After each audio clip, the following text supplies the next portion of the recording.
Irmãos e irmãs em Cristo, a liturgia da igreja todos os domingos nos apresenta 3 leituras: a primeira, a segunda e o Evangelho. Esta semana eu me surpreendi quando, visitando um escritório, um gabinete aqui próximo para batizar, uma pessoa me dizia: padre, todos os dias antes de participar da missa eu leio as leituras, porque lendo as leituras da missa eu consigo perceber e entender melhor a mensagem que Deus tem para mim e aquilo que o sacerdote vai dizer. Confesso que eu fiquei comovido, confesso que tocou profundamente o meu coração o pensamento desta pessoa, e eu me questionava quando, antes de ser padre, quando eu era leigo, apenas leigo, pouquíssimas vezes eu me preparei para a Santa Missa lendo as leituras. Para aqueles que não se prepararam, para aqueles que não fizeram isso, e até para nos ajudar a entender a liturgia da igreja, existe uma profunda conexão entre a primeira leitura, a segunda leitura e o Evangelho em todas as missas. Existem várias maneiras de entendermos a Bíblia, e é sempre um desafio muito grande a interpretação da Bíblia. Existem vários métodos na igreja. Por exemplo, a igreja tem usado cada vez mais de arqueólogos para ajudar na interpretação da Bíblia. O conhecimento da arqueologia nos ajuda a isso. Muitos historiadores também trazem à igreja elementos para a nossa reflexão que são extremamente necessários. Porém, a Bíblia não pode ser entendida apenas como uma revista, apenas como um jornal, apenas como um livro comum. A Bíblia deve ser entendida no seu contexto. Por isso que a igreja acredita em algo chamado teologia bíblica. Se vocês quiserem ter uma chave de leitura para entenderem a Bíblia, entenderem a história de acordo com o ensinamento cristão católico, a história para nós é dividida em 3 momentos. Nós temos o momento, ou a parte, do Pai, do Filho e do Espírito Santo. O Antigo Testamento é o momento do Pai. O Novo Testamento, principalmente o Evangelho, é o período do Filho. E depois de Jesus, principalmente a partir de Pentecostes, nós temos o período da igreja, que nós chamamos também do momento do Espírito Santo. A história, para muitos autores, muitos santos, ela pode ser dividida também em 3 momentos. O primeiro é a promessa, aquilo que iria acontecer. Depois nós temos o cumprimento, o evento que aconteceu em Jesus Cristo. E por fim nós temos o sacramento, aquilo que nós vivemos hoje. Tudo aquilo que nós ouvimos na primeira leitura vai acontecer em Jesus. Nós ouvimos no Evangelho sobre o batismo de Jesus, mas o batismo de Jesus é uma realidade que precisa ser entendida e relacionada com o Antigo Testamento. Palavras breves. A primeira leitura, também belíssima, do profeta Isaías, capítulo 42.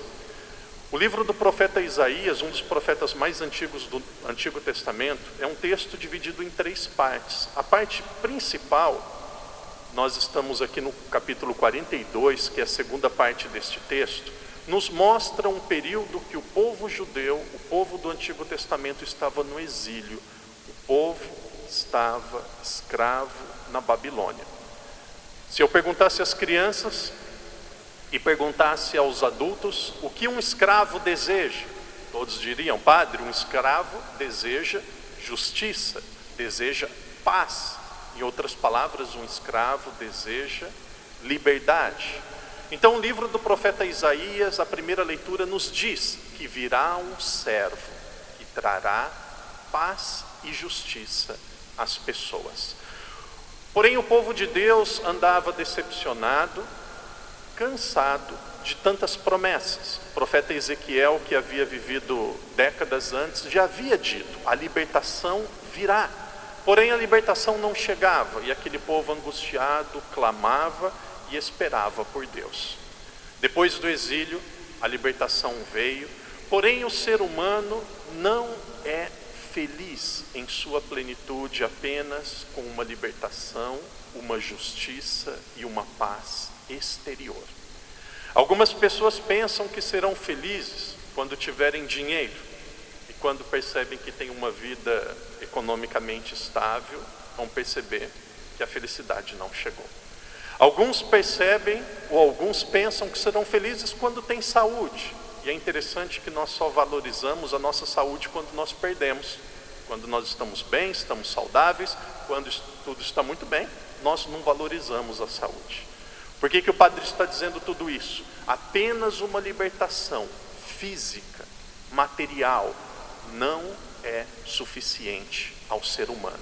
O ser humano espera mais. Aquilo que era uma promessa, apenas uma promessa material, não satisfez o coração do ser humano. Por isso que Santo Agostinho, em um dos seus mais belos poemas, Santo Agostinho dizia: tarde te amei, ó beleza antiga e tão nova, eu procurava longe de mim, mas tu estavas dentro de mim. Ó beleza antiga e tão nova, eu procurava nas criaturas que eu podia e encontrei apenas no Criador. Em outras palavras, uma pessoa sem Deus é uma pessoa que continua com sede. Uma pessoa sem Deus é uma pessoa que continua ainda à procura. Um pensador cristão que viveu no século passado, um grande autor, se vocês encontrar algum livro dele ou textos na internet, eu sugiro que leiam, Chesterton, é um autor norte-americano. Chesterton dizia: imagine você pegando um comboio. No Brasil nós usamos o termo trem. Imagina você pegando um comboio, um trem, ou pegando um autocarro, um ônibus, sem saber a direção, sem saber para onde está indo. Possivelmente você diria: padre, eu nunca faria isso, isso é uma loucura. Como que alguém pode pegar um comboio, um trem, um autocarro sem saber a direção? Isto é inadmissível. Muitas vezes na nossa vida nós vivemos como uma pessoa que pegou um comboio, um autocarro, sem saber a direção. Nós apenas vivemos, nós apenas pensamos no hoje. Ainda mais uma pessoa sem fé, uma pessoa sem Deus, é uma pessoa que pensa que está sem destino, é uma pessoa que esquece a finalidade e o objetivo da viagem ou da existência dessa pessoa. Nós fomos criados para Deus e o nosso coração só estará em paz e só repousará quando estiver nele.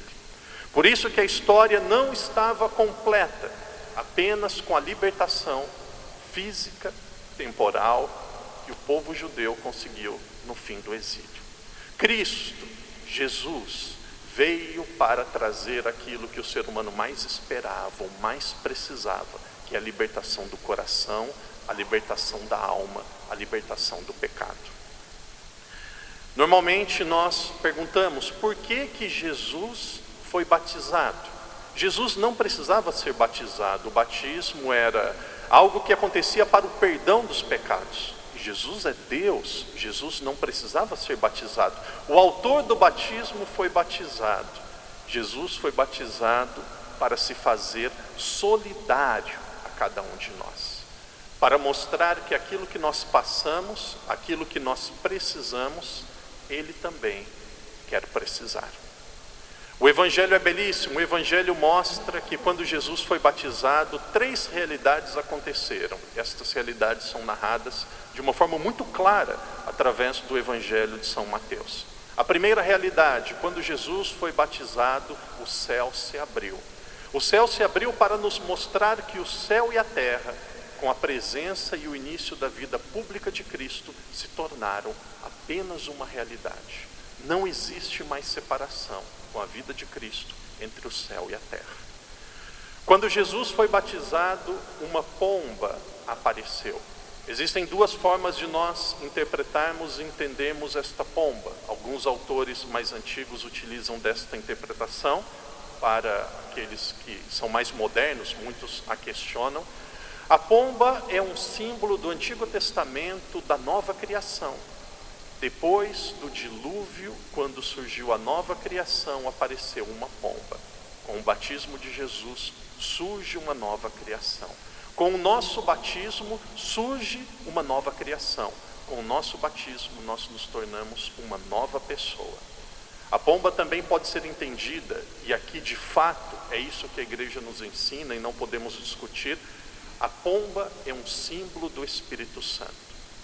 Nós temos o Espírito Santo. Me entristece muito quando eu encontro católicos, cristãos, desesperados. Me entristece muito quando eu vejo pessoas sem coragem de lutar. O mesmo Espírito Santo que Maria Santíssima teve, você tem e eu tenho. O mesmo Espírito Santo que deu coragem para os mártires para darem a sua vida a Cristo, eu tenho e você tem. O mesmo Espírito Santo que moveu os apóstolos, 12 homens sem poder militar, sem dinheiro, sem cultura, sem nenhuma perspectiva de crescimento, é o mesmo Espírito Santo que está dentro de cada um de nós. Por isso, nós que somos cristãos, por amor de Deus, lute, enfrente os seus problemas, levante a cabeça. Uma vez eu ouvi de um professor, o professor dizia assim: Daniel, se existe problema, existe uma ótima notícia. Se existe problema, existe solução. Porque se não tivesse solução, não seria problema mais. Todos nós temos dificuldades e problemas. E os problemas da nossa vida têm um caráter pedagógico muito grande. Se nós não tivéssemos problemas, tentações, se nós não tivéssemos dificuldades, se nós não tivéssemos limites, isso nos diz os santos da igreja. Nós, se as suas esposas fossem perfeitas, se os maridos fossem perfeitos como eram no momento do namoro, do noivado, antes do casamento, nós não iríamos esperar pelo céu, nós iríamos querer viver na terra para sempre.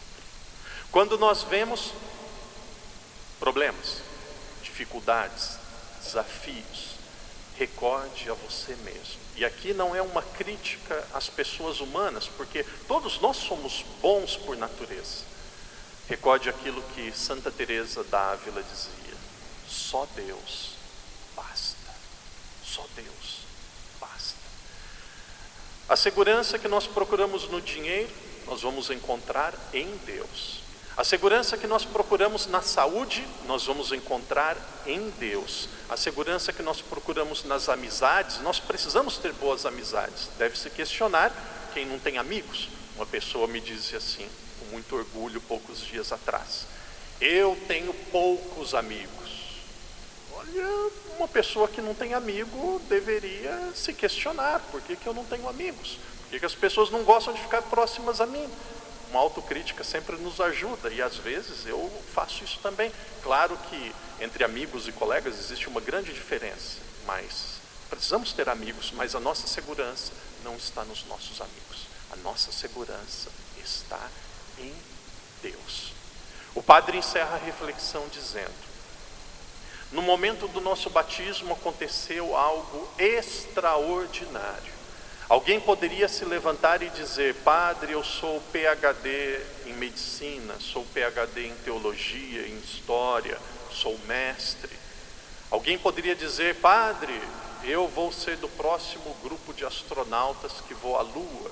Padre, eu fui o primeiro no concurso público de Macau. Uma pessoa há anos atrás me dizia: padre, quando teve um concurso para enfermeiras aqui em Macau, entre os chineses, eu fui a primeira chinesa que foi aprovada nesse concurso para enfermeiras e enfermeiros aqui em Macau. E antes eu não sabia nada de português, eu fui a primeira. E ela me contava, só abrindo um parênteses, ela me dizia assim: padre, quando eu trabalhava no hospital, as pessoas me humilhavam. Ah, não sabe português, você é tola, você é burra, você não tem inteligência, você não sabe nada. E a partir daquele momento que as pessoas começavam a me humilhar, eu fui me motivando. Estudava sozinha, eu lia uma revista do Brasil. Não vou falar o nome da revista para não fazer propaganda também, porque é uma péssima revista de fofoca, fala mal da vida dos outros. E aí eu ficava lendo e ficava estudando, e graças a Deus eu passei naquele concurso, e hoje eu estou bem na minha vida, estou feliz e tenho um bom trabalho. E essa pessoa me dizia isto. Quando nós somos batizados, acontece uma grande conexão. Estou dizendo isso para dizer que aquilo que aconteceu com ela, que foi um grande trabalho, também não trouxe a felicidade e a paz profunda. Quando nós somos batizados, acontece o momento mais importante da nossa vida, mais do que um mestrado, um doutoramento, porque quando nós somos batizados, nós somos conectados, nós nos tornamos um com Cristo. É como a seiva e a árvore, é como a raiz e a árvore. No Brasil, algumas pessoas dizem assim, aquelas pessoas são tão próximas, que é como a unha e a carne, é grudado. Quando nós somos batizados, é isso que acontece com cada um de nós. Nós somos conectados, para usar uma linguagem de hoje, a Cristo. Mantenha esta unidade, esta conexão, esta proximidade, esta unidade que aconteceu no dia do seu batismo, na sua vida. Agradecemos a Deus pelo nosso batismo. Infelizmente, cada vez mais diminui o número de pessoas que procuram a igreja para serem batizadas. A motivação principal, o motivo principal porque as pessoas não procuram mais a igreja para serem batizadas é porque muitas pessoas não veem mais a importância de Deus na vida. Muitas pessoas são indiferentes a Deus. Porém, as desculpas são sempre a mesma. Vamos deixar crescer para decidir o que quer da vida. Eu não posso tirar a liberdade da pessoa. Então deixa crescer para perguntar se quer a escola, se quer se alimentar, se quer usar roupa. Deixe crescer para perguntar o nome que quer ter. Deixe crescer para perguntar se quer tomar banho. Respeite a liberdade. Aquilo que é bom, nós oferecemos o quanto antes. Algumas coisas não é questão de liberdade, é questão de dever dos pais decidir pelos filhos. Um dia se os filhos vão viver ou não, cabe a eles, mas aos pais convém decidir pelos filhos. Aqueles que são avós, e muitos avós sofrem, porque os filhos não levam mais os filhos deles para a igreja e para se batizarem. Se você tem um neto, se você tem uma neta, uma pessoa na sua família, até se você é pai ou mãe, se é pai ou mãe, é obrigação trazer para o batismo. Se você é avô e avó, continue incentivando, continue rezando. O momento mais importante da nossa vida, mais importante, sem dúvida nenhuma, é o dia do nosso batismo. Em silêncio queremos agradecer a Deus pelo nosso batismo. Em silêncio agora queremos também pedir a graça a Deus de vivermos fielmente aquilo que aconteceu na nossa vida, neste que foi o dia mais importante. Queremos agradecer a nosso Senhor que se batizou, não porque precisava, mas para nos mostrar que o batismo é essencial a cada um de nós.